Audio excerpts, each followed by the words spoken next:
Sup? Welcome to Tales Tomorrow. I am Morrow, your storyteller for today, and with me I have some more RPG horror stories. I got a new third-party book that I discovered that is really cool. Eliana's Guide to Monster Hunting. It has some amazing art, by the way. It has some great art, and the mechanics are really cool. And the subclasses, like most of them, are food-related. Thinking of food is making me hungry. Hungry for some RPG horror stories, so let's get some for today. A Dance with a TPK. Hello. I'm pretty new to this community, but I like to share my most recent experiences in a D&D Discord server. I was and still am relatively new to Dungeons & Dragons, as I spent most of my RPG life playing roleplay exclusive games without dice rolls. Sorry for any spelling mistakes, as English is not my first language. My story begins a few months ago when I was scrolling through an app for finding RPG games. Found a game with a DM who seemed nice enough and even invited my girlfriend, someone who had never played an RPG, to join us. Sure enough, we had fun with the first game, and I was introduced to a Discord server where multiple DMs would create one-shots or even campaigns for players to join. At first, everything was fine. I played in multiple sessions with some DMs using my Leonin Paladin. Nice! I did a somewhat messy job with my stats since I knew little about D&D, but I managed to create a very tanky character with 20 AC. I even remember a time when the DM had me completely surrounded by goblins, and I never took a single hit. This became important later. But then, one day, I joined a one-shot with a different DM. I was level 5, so the enemies were pretty basic kobolds. However, this time it was different. DM decided he would roll some of his dice hidden, which I thought was weird, but I went along with it. There's some DMs that do like to give a little bit of a mystery when it comes to hidden dice. I like to keep mine out in the open. I played in games where a bunch of dice were hidden, and it was just a really easy way for DMs to just fudge the dice rolls. I understand if somebody wants to fudge the dice rolls to maybe like make some attacks miss instead of hit if you want to be a little bit gentle on the players, but honestly, I'm under the notion that everybody gets to see the roll together. It's never a mystery. If an enemy rolls a 1, then everybody can see the enemy rolls a 1, and maybe something silly will happen. You know, we decide kind of in a moment. If an enemy rolled a 20, they see it roll a 20. It's kind of important with some mechanics that require dice roll to be seen to use a reaction like silvery barbs, so it kind of makes sense to do it in that situation just to keep it out in the open, but also I feel like it leaves a lot of mystery from the rolls outside of it. If I want to do some hidden rolls, I could always just, I play on Foundry, so we can always toggle the hidden rolls and just I'd be able to roll for myself without players be able to see it. They can hear the dice roll sound effect, but they won't know what I'm rolling and what I got. But to each their own. Some people like hidden rolls, some people like out and about rolls. I like mine out and about, unless it's like a weird reasoning, like rolling a 1d100 to see what would happen, Anyway, let's continue. Now, I don't know if they were just an experienced DM or acting in bad faith, but the monster that had us fight had a +2 attack modifier, which meant that with my 20 AC, they would have to roll an 18 or higher to hit me. The fight went as I expected, with me running into the enemies as soon as I noticed a low attack modifier to focus their attacks on me. Turns out he rolled some misses for them in the open, where you could all see, but then magically he would hit me 3 times in a row, which had a 0.0128% chance of happening, by the way. Still survived that session, but it made me stop playing for a while since the server's attitude toward it was, well, some DMs prefer to do it that way. This all happened last year. A few days ago I started to get an itch to play again. My girlfriend made an image of my character, so I decided to update the character sheet to the 2024 version and joined again, hoping to have fun. I signed up for a one-shot and waited, but then I made a mistake that would cost my level 5 paladin, the first character I ever made. I didn't notice the DM had TPK in his Discord nickname.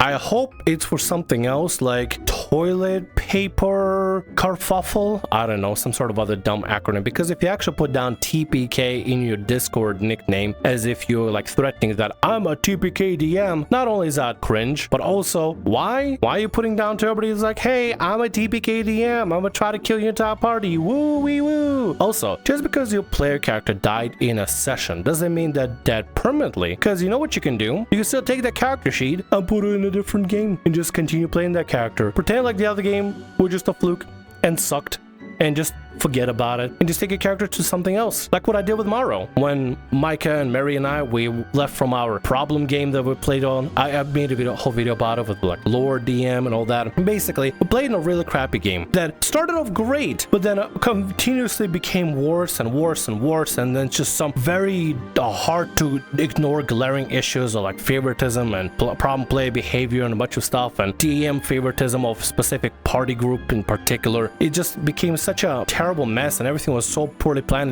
We just disliked it. We just basically took our characters to our campaign and just play on there. Just because your character died in a single game doesn't mean you have to completely forget and pretend like they're dead. Because it's your character. It's not your DM's controlled character. It is your character. You get to do whatever you want with it and take it to whatever games you want. Our adventure started as normal as most. We were recruited for a mission to help a village, went in, and entered a subterranean temple. It was then that the exit was closed by a giant rock, and a monster similar to a beholder attacked us, with a hand like monsters aiding it. Can't really remember their names. Now, that would be a difficult encounter with the DM playing in good faith. I was not playing with the DM playing in good faith. My character was mind-controlled, and I had to roll a natural 20 wisdom saving throw to free myself, so I spent most of the session attacking my teammates. And with a 20 AC, they had trouble hitting me as well. As if that wasn't enough, the DM was making up rules on the fly. Eventually, most of the party was killed, except for me, and the warrior who managed to grapple me and try to take me out of the cave. However, by then, I decided to quit the game. I was very angry at the fact that after 5 months without playing, I would spend most of the time in a session without being able to play. Now, when you said them making up stuff on the fly, what exactly did you mean? I mean, you kind of covered it just briefly, but you didn't explain how they were doing. Were they just making up rules on the go? Were they adding extra attacks to enemies? Were they able to cast 2 spells at one turn? Were they able to cast multiple main action, bonus actions? Like, what kind of things were they making up on the fly off? Also, I don't know what spell specifically requires you to have a natural 20 for a wisdom save, but that, yeah, it sounds pretty cheesy if you just have that. I mean, as a paladin itself, you probably don't have too much of a high wisdom score, but even then you probably have party members around level 5ish that could maybe assist you in some way. Actually, they could. If somebody had dispel magic, they could dispel magic off of you. I don't know, it sounds like maybe the DM just pulled out kinds of cheesy things just for the sake of being cheesy. I guess it's the best thing to do is just to kind of remember that some DMs out there are just not there to actually have a fun experience. They go for DM versus player mentality and they want to take the players down to put them down a peg or something. I don't know, whatever the weird mentality is for that sort of thing. Let's continue. By then I noticed a TPK in his name and realized his intention was to kill all the players all along. The warrior pointed out that my character was charmed and it had a turn limit. DM's reply, "It's my game, so do what I want," resulting in the TPK he pathetically wanted. Okay, well if a DM says, "It's my game, I'll do what I want," then yeah, you definitely don't want to play with somebody like that. Because at the end of the day, if you're playing with a DM, they're just gonna break the rules and do whatever the hell they want to do. Like, the whole fun of D&D is the rules that are set by it. Each creature has an action, bonus action, reaction, sometimes legendary actions, sometimes mythic actions, depending on what they are. But at the end of the day, things have rules. Certain features are fixed, certain things can only happen. I mean, at the end of the day, like, it's up to the DM and you as a player and as a group to decide what kind of rules you want to bend around. There's nothing wrong with bending some rules for the sake of fun, but if you're doing it just to TPK the entire party, then no, you're not a fun DM. You're just a prick, just another a-hole to deal with. Actually, no, don't deal with a-holes. Just leave them. Play another game. Now, we complained to the server owner, but he basically told us to create new characters and that losing characters was normal in D&D. I got pissed, naturally, but after some resistance, I decided to create a new character and move on. I blocked the TPK DM and decided I would never play with him again. It was then that I was, without warning, banned from the server.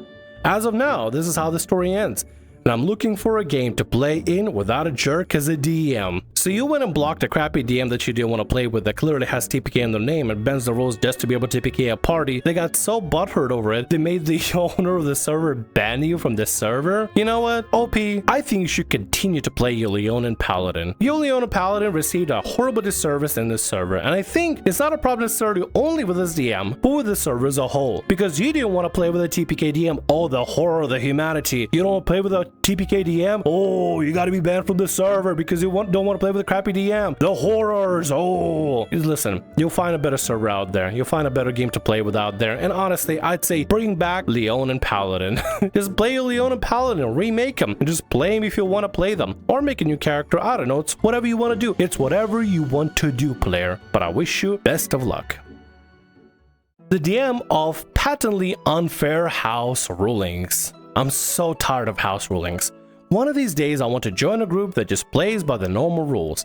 It feels like most people come up with absolutely most unbound solutions to non-existent problems. I agree, there are some games out there that definitely have too many house rules. I don't have too many, I'll just let you know. Well, maybe I have too many. I'll let you decide, beautiful viewer. I have a system for my magic. Instead of using spell slots, we use spell points, which I just renamed mana in the VTT Foundry system so that now players have a mana points and they can drink mana potions to recover mana points, which is really cool. I like that system. It works really nice for me and allows me to justify having a mana potion in my game. Makes it feel more like traditional RPG without any spell slots because I have a lot of new players and they're not really used to the whole like spell slots and stuff like that. Plus I started D&D with spell points and kind of just used to it. So it's kind of ingrained into my system, I guess, into my preferences, I guess. But aside from that, I don't really have any other house or rules per se. I have flanking advantage, but like if you stand on the opposite side of the enemy, right? If the enemy is right here and you standing here and a buddy standing like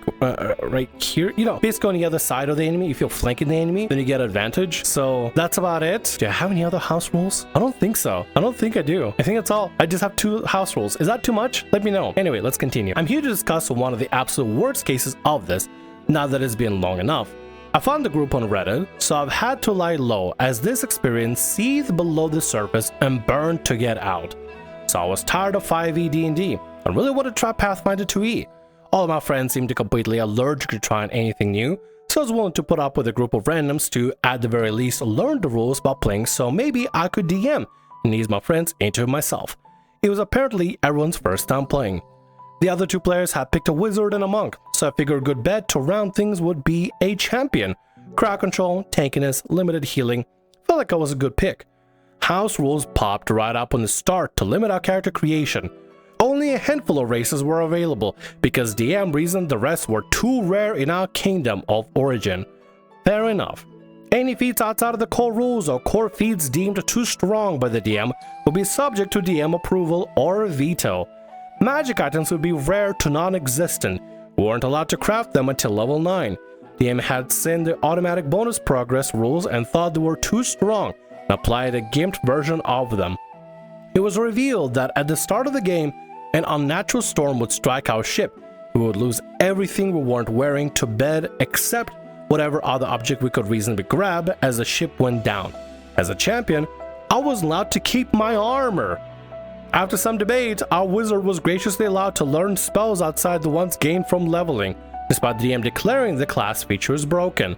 So to compensate, they would need to spend as many days trying to learn a single spell as a spell would normally take to learn in hours. This process was still subject to failure and maintained its normal cost. Then I mentioned our purported mission was also time sensitive and required us to constantly move across the breadth of 2 continents. Okay, this is a lot already to consume. Let's break it down. Limiting racial options for players depending on the world, that can be fine as long as it fits the fantasy. Like let's say for example, for whatever reason, tieflings just don't exist on a material plane. They only exist in the 9 hells. For whatever reason, I'll find it pretty offensive. But I mean, if the DM decide to do that, I mean, I guess it's their world, their universe. They could do whatever they want. In comparison, I allow everything from official material as well as anything we import from third-party content, like Ryoka's Guide, the Humble Folk campaign, or anything that I find interesting. So in a sense, we have a little bit too much selection. I'm not gonna compare. Any feats outside the core rules that are considered broken? What do you mean by broken? How broken can they really be? Is it like terrible to the point where you one-shot a bad guy, or you're able to use a stunning strike or something? If you're not a monk, you're able to move a little bit fast. What is considered broken in this situation? I just don't understand. How broken can they be? If you play Pathfinder 2e, are there any broken feats, or are they just fine by themselves? Magic items being rare or non-existent in a TTRPG game. That's all about casting magic and spells and magic stuff. So like, what, your champion is not able to get like a magic sword, like a +1 monk sword at all because it's not existent? I mean, if you ask whoever else, they might see different, but I think it's kind of lame. Also, not be able to grab things that wasn't worn on you. Like, I actually got a question. Can you sleep in heavy armor? Because I think most people just ignore that rule when it comes to camping and stuff. I never make my players take off heavy armor. I just assume it's comfortable enough for them to just lay down flat and be able to just sleep in it somehow. At least they'll be able to get used to it in some capacity. I don't know. Does anybody make the players take off their heavy armor or armor at all when they're camping? Because I don't. Also, requiring days to learn a spell instead of hours? That is insanity. Like, ask whoever you want. That is insanity. We start the campaign, and once more, it's made clear we have nothing more that we could carry. A spellbook, a weapon, what have you. That and our war chest. A chest filled with gold to fund our expedition. given to us by our king that washed up to shore with us. Started to discuss how to spend it, and I mentioned we could probably hire a ship and move quickly along the coast, skipping the desert. DM gets upset and declares that all boats are locked in port because lately magical storms blow ships apart the second they try to go too far out to sea. Fine, we have to move across the desert. I declare that it's vital to get my hands on some good armor and a shield to be effective. The DM interjects. Actually, they don't have metal armor in the desert. It's too hot. You only have access to leather and hide. Also, metal armor was too strong and unfair. Metal armor is too strong and unfair, even though you have things like chainmail. Really? DM, really? Listen, I can't even get mad at this DM because this is comical. This is comical level buffoonery that I've never seen in a DM before. Actually, we'll probably see in a DM before. But to claim that metal armor is too overpowered for a tank, are you serious? You gotta be like that right now? Metal shields aren't a thing because it's too hot here. You know, you could also pad the armor as well so it feels less warm. I mean, everything's gonna be warm. It's gonna be in the desert. It's already gonna be hot anyway, so I can make too much of a difference already. Seriously, this DM is wacky, dude. This DM is wacky to backy. Okay, well, I was familiar with the Dark Sun setting and brought up the option of chitin armor as a potential desert-friendly solution. Absolutely not. Studded leather was the best I could hope for, and I was pushing it according to the DM because of the metal. Oh, so studded leather armor is pushing it because there's metal. DM, are you allergic to metal? Are you allergic to having iron in your body? When you eat your cereal, you know how a cereal has iron? You didn't know? Yeah, cereal has iron. Anyway, when you eat your cereal with iron and stuff, are you allergic to iron? Are you allergic to metals in general? When you walk by a car and you give it a touch, do you just go, psst, ooh, hurty, owie, owie, car made of metal, don't like you, ooh. Is that what happens? I don't know what's going on here. Well, that majorly sucks, I guess. Could I at least get a metal shield? Absolutely not. No metal at all. Not even weapons. I was begrudgingly allowed to keep my sword. Though, since I technically chose it as my one saved item, if I hadn't, I wouldn't be able to get any. The people of the desert didn't use metal at all for anything. It was too hot. Then after another moment of thought, he declared, even if you get armor, you can only wear it for a maximum of 2 hours in a desert, which would be traveling across on foot. Any longer risk consequence like heat stroke. This DM is embarrassingly hilarious. You can't wear armor because I want to make sure I keep your AC down so I can easily hit you, because otherwise your character will have a heat stroke in the desert. This DM is anti-fun, dude. What the hell? Are they gonna start making you do acrobatic checks to make sure you can walk fine in the desert sand, not trip over yourself and fall over into a sand pit and die? Are they gonna start doing constitution checks to see if when you drink enough water is it gonna be good enough, or you need more water and taking even more water into you? This DM is anti-fun, dude. What the hell? That seemed patently ridiculous. My entire shtick was being an impassable wall to support my allies, and I would have only mildly better defense than they did. Now I was expected to just not wear armor for half-hour travel time and hope I had it on when random encounter hit. DM solution? We could wear armor in shifts. If we switched off every few hours, then at least one of us would have armor. Our party was a champion, a monk, and a wizard. I will remind you, guess which one of us actually wears armor? The DM patted himself on the back for his clever solution anyway. I think it's the funniest thing. The DM thinks he's being so funny and clever, and so I'm so clever. I'm forcing the party to only wear armor in shifts, and I can't wear metal armor because I'm allergic to people having high AC. Even though the monk probably has like decent AC. I don't know how monks calculate their armor in Pathfinder, but I know in D&D it's wisdom and dexterity combined together, which gives them like unarmored defense, which is pretty cool. Honestly, it's pretty awesome. Makes it require 2 specific stats to use those stuff, but I mean, otherwise I think it's actually pretty neat. But otherwise, this is ridiculous. This is silly. This DM is just so silly, dude. Absolute joke. And they pat themselves on the back for doing a good job because they're forcing their champion fighter not to, or maybe champion? I don't know. I think class is just called champion. Sorry, I'm too used to D&D. They're forcing the champion not to wear armor or have a shield. Woo! So stupid. I was starting to get annoyed. The game was bounced around me having armor, all of us having access to magical items or the automatic progression rules. And at every turn, the DM was declaring class features as too broken and coming up with off-the-cuff solutions to these problems. Before we could get to town, we had a bunch of goblins rob us our war chest, dragging it off. We pursued and nearly killed them all until DM sicked a griffin on us out of nowhere to cover the goblins' escape. We barely survived, and when we tried to pursue the goblins, DM told us in no uncertain terms that the trail went cold after 2 days and could not be picked up because we failed a survival check and none of us were proficient. We asked what we were expected to do now, but the DM just shrugged and acted like we were the idiots for letting this happen. So the DM goes out of the way to send goblins at them to steal the war chest that he has given to the players specifically to take the war chest away. As the players are pursuing it, the DM panics, sends Griffin out of nowhere at the players to stop them from being able to pursue the goblins. They survive somehow with enough survival checks to try to get to the goblins, but DM says, "Oh, sorry, you got your war chest stolen away from you, and in no uncertain terms you can find it back," even though that specific gave it to the players immediately directly to use for the campaign, which now they don't have access to. Did the DM change their mind about it? Did they were like, "Oh, them having too much gold? Yeah, let's take that away too. Clothes? Let's take that away. Ability to breathe? Let's take away the ability to breathe. Burn them in the sand. Players are too overpowered. Players that have a pulse? Let's take that away too." We can't have players be existing and have any kind of like mobility. They have limbs and arms and legs. Let's break those as well, so they have to crawl on the ground like worm style basically,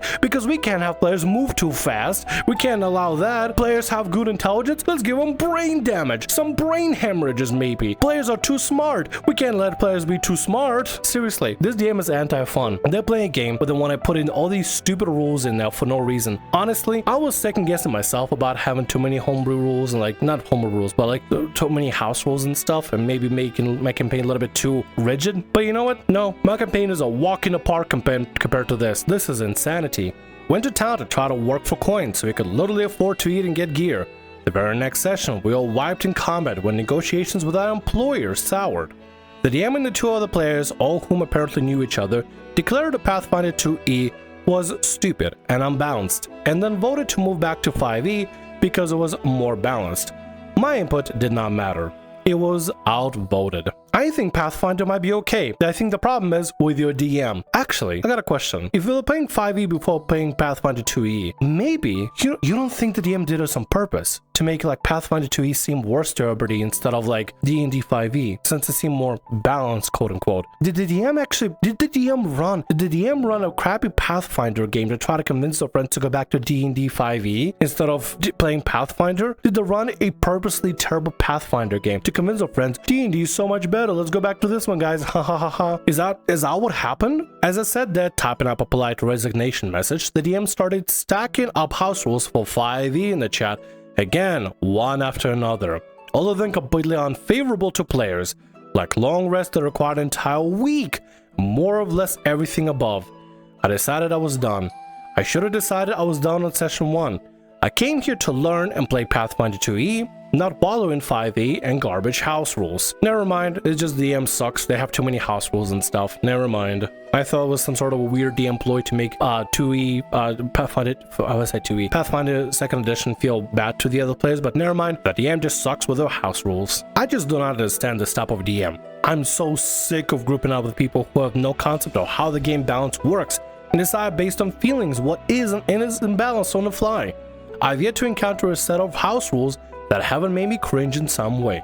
But maybe that's just my bad luck. I feel like that's your bad luck, honestly, because I feel like, see, here's the thing. Problem games happen and problem players exist, problem DMs exist, problem groups exist. But as we're reading about these stories on RPG Horror Stories, there is one RPG horror story to probably 1,000 regular games that are being played normally, that people are just having fun and enjoying themselves and too busy enjoying themselves and having fun than posting about it on RPG Horror Stories. I betcha the percentage of people having a bad experience or retelling bad experience is tiny compared to people that actually playing and having a good time. They're just busy playing a good time to even write about the story and just gush about it. They'll focus on playing. right? So I think it's just really bad luck. Honestly, OP, I wish you the best of luck. I hope you find the true group you're looking for without any of the nonsensical house rules, or these house rules that are really tiny. Or in fact, if you don't like house rules and you want to make a game that's not going to have too many house rules, start your own game, find your own players, DM the game, and there we go. I know it's not going to be an ideal solution, especially if you just want to be as a player and not a DM, but sometimes the best thing to do is start your own thing. Start your own thing, set your own ground rules, set your own house rules or lack of house rules, and just play it how you want it to be played. And maybe find like-minded people that also can DM on occasion to let you play as a player. I think honestly that's the best thing to do, but honestly, I wish you the best of luck. And with that, that's going to be all our stories for today. I want to thank you very much for watching, and thanks so much for being here. If you like what I do, consider subscribing to the channel and leaving a like. Also, if the RPG Horror Stories ever goes down, or if you want to submit your own personalized horror story, email is down in the description below. I'll see you again in more Tales Tomorrow. Bye-bye.